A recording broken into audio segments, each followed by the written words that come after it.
All right, everyone. Welcome back to the second video. Back-to-back days, we're grinding. Hope y'all are doing well. Today, we're going to talk about vectors, scalars, resultant forces, and Cartesian vector form, as you can see clearly on the paper. All right, so we'll get straight into it.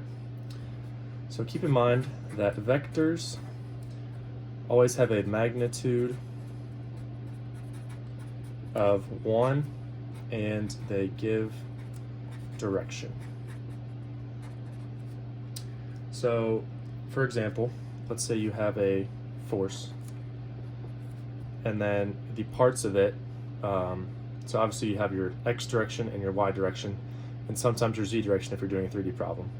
So you're going to have your force in your x plus your force in your y, and that is equal to the force vector, or the magnitude of it. So in the Cartesian vector form of this is force in the x,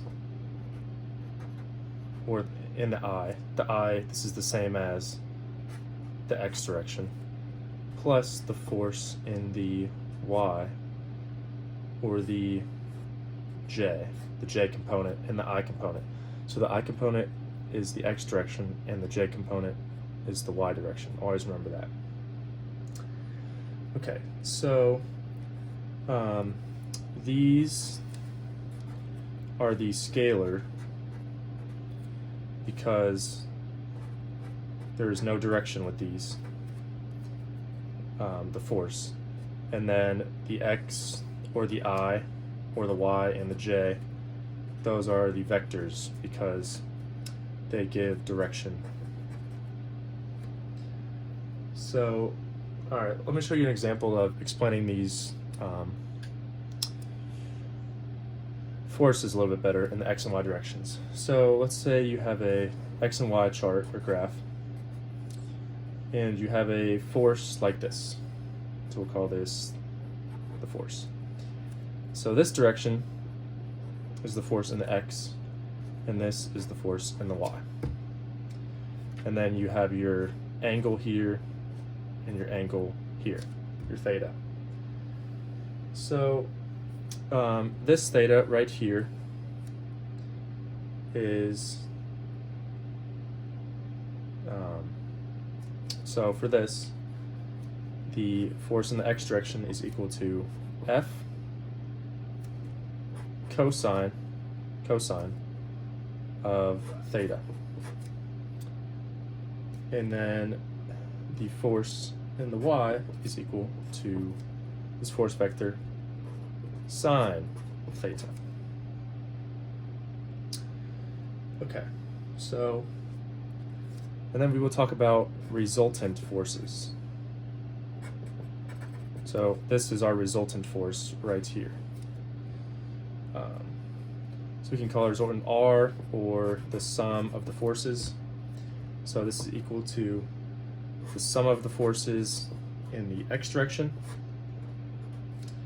plus the sum of the forces in the y direction, or j for the Cartesian components.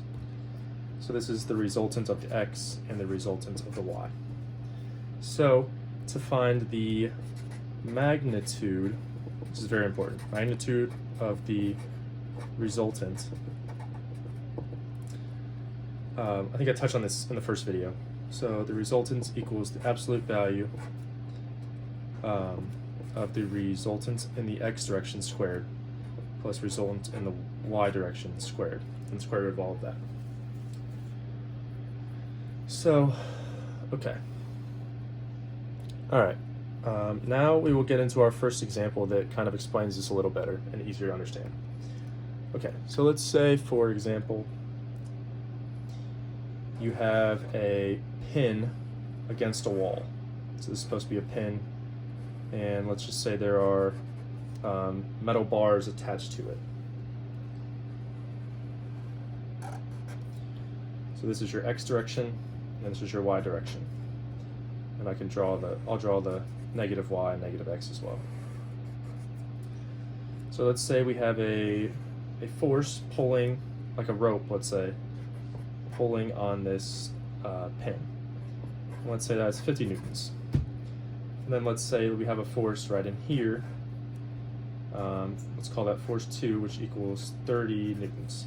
And then right here, we have a force number 3, which is equal to 80 newtons. Then we can say this angle is 15 degrees. Okay? So, to find the okay, so let's look specifically at this section right here. So I'll draw this again. So we have a 50 Newton force being pulled on a rope by a person. Let's say a person's pulling the rope and with 50 newtons of force. So in the y direction, let's say for example, professor, he'll probably give you a lot of these.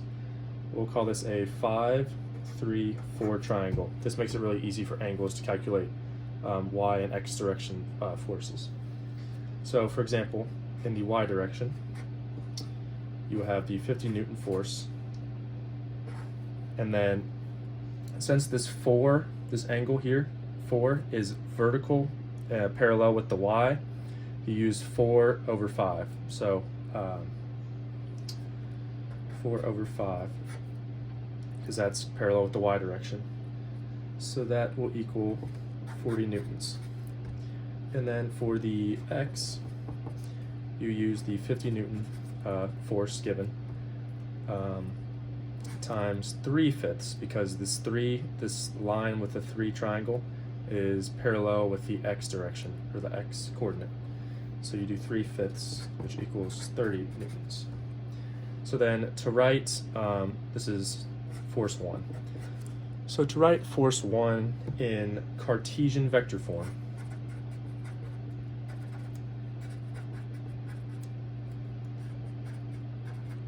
you would write this as, so if you remember, the f of x is the same as the I for the Cartesian vector form, and the f of y is j. So, to write this in Cartesian vector form, you write force 1 is equal to the 30 newtons in the I direction plus the 40 newtons in the j direction. And that is how you would write this problem in Cartesian vector form.